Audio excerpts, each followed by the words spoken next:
Assalamualaikum warahmatullahi wabarakatuh. Kami dari kelompok 2 Komunikasi Pemasaran dengan judul materi yaitu Basis Komunikasi Pemasaran. Oke, sebelum kita masuk pada inti dari materi Basis Komunikasi Pemasaran, maka kita perlu mengetahui apa itu pengertian dari komunikasi pemasaran. Komunikasi pemasaran telah menjadi salah satu bagian terpenting bagi sebuah organisasi. Komunikasi pemasaran sangat membantu organisasi untuk membentuk serta membangun sebuah brand awareness yang positif di mata konsumen. Dalam artian, konsumen mengartikan informasi produk yang disampaikan oleh organisasi ke dalam bentuk persepsi mengenai produk tersebut dan posisi produk tersebut dalam pasar. Komunikasi pemasaran adalah suatu pesan-pesan promosi yang terkoordinasi dan dikirim melalui satu atau lebih saluran komunikasi seperti media cetak, radio, televisi, surat, dan penjualan secara personal. Adapun pengertian dari komunikasi pemasaran terintegrasi dalam basis komunikasi pemasaran atau bahasa lainnya GRIDER, yaitu Integrated Marketing Communication atau IMC. Ialah strategi pemasaran yang menggabungkan semua alat atau media komunikasi dalam memasarkan suatu produk. Berikut adalah model-model dari Integrated Marketing Communication. Yang pertama, advertising. Advertising atau iklan merupakan salah satu cara yang paling efektif dalam mempromosikan suatu produk. Iklan umumnya sering digunakan dalam proses IMC karena sifatnya yang persuasif dan disebarkan melalui media massa. Yang kedua, sales promotion. Jika fungsi dari advertising adalah memperkenalkan produk ke target konsumen, maka sales promotion bertujuan untuk meningkatkan angka penjualan dari produk. Yang ketiga, public relation. Public relation merupakan salah satu model dari komunikasi pemasaran terintegrasi. Fungsi dari kegiatan ini untuk membangun hubungan yang baik antara perusahaan dengan konsumen dan juga untuk membangun image positif dari perusahaan kita. Yang keempat, direct marketing. Salah satu bentuk strategi marketing yang dianggap sebagai cara lama dalam dunia pemasaran. Model ini mengharuskan kita untuk menghubungi target konsumen secara langsung melalui media telepon, SMS, atau kunjungan langsung. Yang kelima, sosial media marketing. Gunakan sosial media marketing untuk strategi MC yang akan kita lakukan. Jika kita telah mengiklankan produk, memasarkan secara langsung, dan telah membangun hubungan yang baik dengan konsumen, maka sosial media akan berguna sebagai pengingat akan produk kita. Kemunculan produk kita di sosial media akan dengan mudah dilihat dan diterima oleh banyak orang. Memperluas konsep komunikasi pemasaran terintegrasi atau IMC. Konsep IMC telah diperluas dari yang sebelumnya ditujukan untuk kepentingan pemasaran secara sempit, menjadi lebih komprehensif dan menyentuh berbagai aspek terkait perusahaan. Ada 3 tugas penting dalam hal ini. Yang pertama, menjaga konsistensi positioning supaya tetap mengarah pada reputasi yang diharapkan.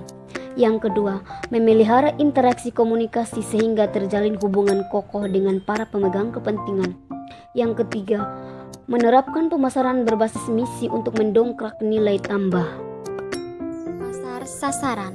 Pasar sasaran adalah sebuah pasar yang terdiri dari pelanggan potensial dengan kebutuhan atau keinginan tertentu yang mungkin maupun mampu untuk ambil bagian dalam jual beli guna memuaskan kebutuhan atau keinginan tersebut. Karena konsumen yang terlalu heterogen, maka perusahaan perlu mengelompokkan pasar menjadi segmen-segmen pasar, lalu memilih dan menetapkan segmen pasar tertentu sebagai sasaran. Sehingga dengan demikian, perusahaan akan terbantu untuk mengidentifikasi peluang pasar dengan lebih baik dan perusahaan dapat mengembangkan produk yang tepat serta dapat menentukan saluran distribusi dan periklanan yang sesuai dan efisien serta mampu menyesuaikan harga bagi barang atau jasa yang ditawarkan bagi setiap target pasar. Mengembangkan komunikasi pemasaran yang efektif. Yang pertama itu mengidentifikasi kelayaknya yang dituju. Kelayak dapat diartikan sebagai calon pembeli produk perusahaan, pemakai saat ini, penentu keputusan atau pihak yang memengaruhi. Yang kedua, menentukan tujuan komunikasi tersebut. Setelah pasar sasaran dan karakteristiknya diidentifikasi, komunikator pemasaran harus memutuskan tanggapan yang diharapkan dari klien. Tanggapan terakhir yang diharapkan dari klien adalah pembelian, keputusan yang tinggi, dan cerita dari mulut ke mulut yang baik. Yang ketiga, merancang pesan. Setelah menentukan tanggapan yang diinginkan dari klien, komunikator selanjutnya mengembangkan pesan yang efektif. Memformulasikan pesan memerlukan pemecahan atas 4 masalah, yaitu isi pesan, apa yang akan dikatakan. Yang kedua, struktur pesan, bagaimana mengatakan secara logis. Yang ketiga, format pesan, bagaimana mengatakannya secara simbolis. Yang keempat, sumber pesan, siapa seharusnya mengatakannya. Yang keempat, memilih saluran komunikasi. Yang pertama, saluran komunikasi personal mencakup 2 orang atau lebih yang berkomunikasi secara langsung satu sama lain. Dan yang kedua, saluran komunikasi non-personal, menyampaikan pesan tanpa melakukan kontak atau interaksi pribadi, tetapi dilakukan melalui media, atmosfer, dan acara. Masa depan komunikasi pemasaran. Seperti yang telah kita ketahui bahwa sudah menjadi anggapan umum, masa depan merupakan era globalisasi dengan kondisi lingkungan dunia bisnis yang secara struktural berbeda dengan kondisi lingkungan di masa sekarang dan masa sebelumnya. Berikut ini akan dijabarkan beberapa konsep sentral dari komunikasi pemasaran di masa depan. Yang pertama adalah segmentasi dan cakupan pangsa pasar sasaran, yaitu mencari ceruk pasar atau nicing.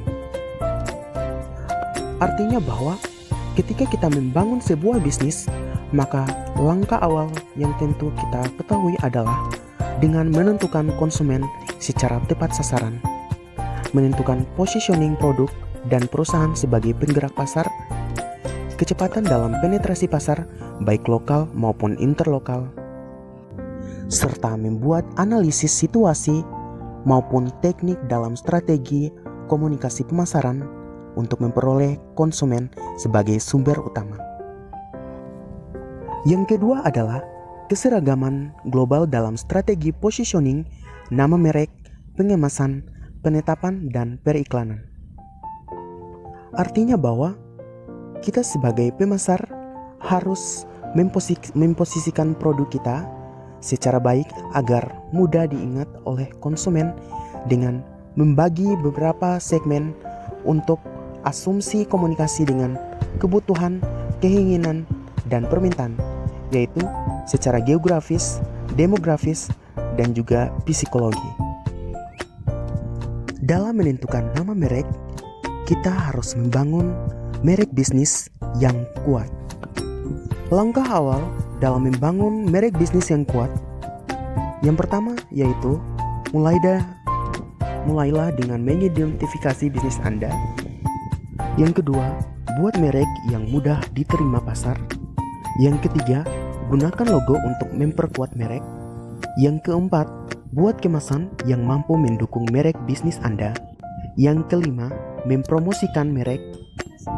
Dan yang terakhir adalah berikan kesempatan untuk customer berinteraksi dengan merek Anda. Kita perlu memudahkan customer untuk berhubungan dengan merek kita, dan yang paling penting adalah untuk memudahkan mereka untuk menikmati layanan yang ditawarkan sebagai bentuk dalam membangun merek kita, dan membuat promosi berupa periklanan agar promosi penjualan yang kita tawarkan atau yang kita pasarkan dapat mencapai sesuai dengan tujuan dan target kita. Yang ketiga adalah diferensiasi dalam promosi penjualan, pendekatan penjualan, distribusi, dan layanan pelanggan.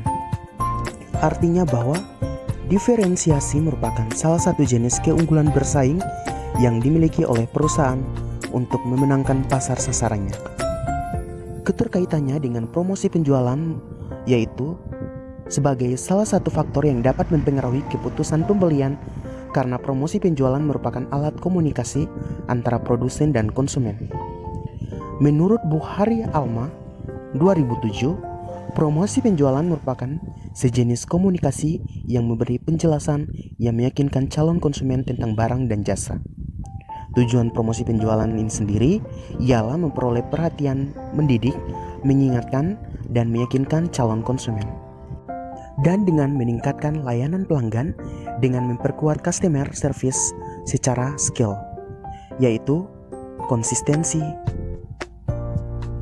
tingkatkan interaksi pelanggan, perkuat strategi layanan pelanggan, dekatkan diri dengan staf layanan pelanggan, tawarkan support pelanggan selama 24 jam, biarkan pelanggan mengenal Anda, tawarkan layanan khusus, serta memiliki jiwa yang sabar, karena kesabaran tidak hanya penting bagi pelanggan yang sering menghubungi customer support ketika mereka bingung dan frustasi, tapi kesabaran juga penting untuk bisnis secara luas.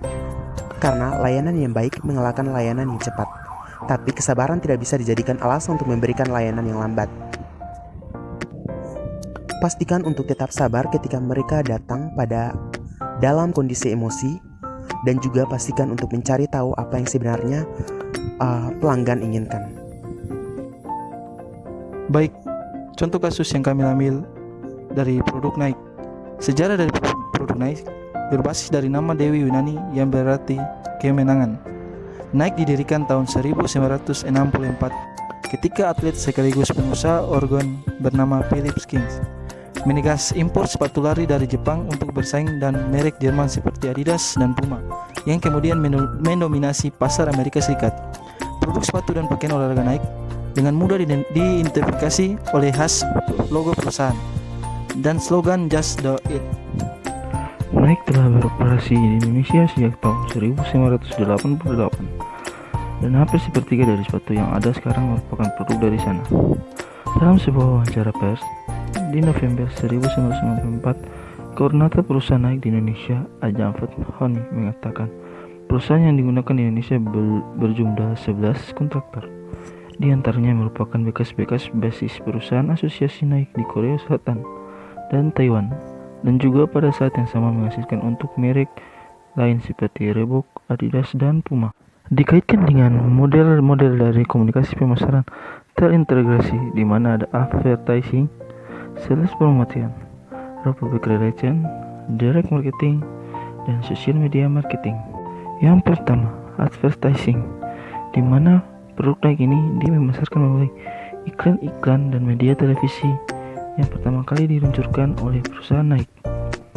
Yang kedua, sales promotion, di mana ini perusahaan Nike dia menghasilkan sebuah terobosan baru di mana dia memanfaatkan bintang-bintang atlet atau bintang-bintang olahraga untuk memasarkan suatu produknya agar supaya dipercayai dan dikenal masyarakat dalam produknya tersebut.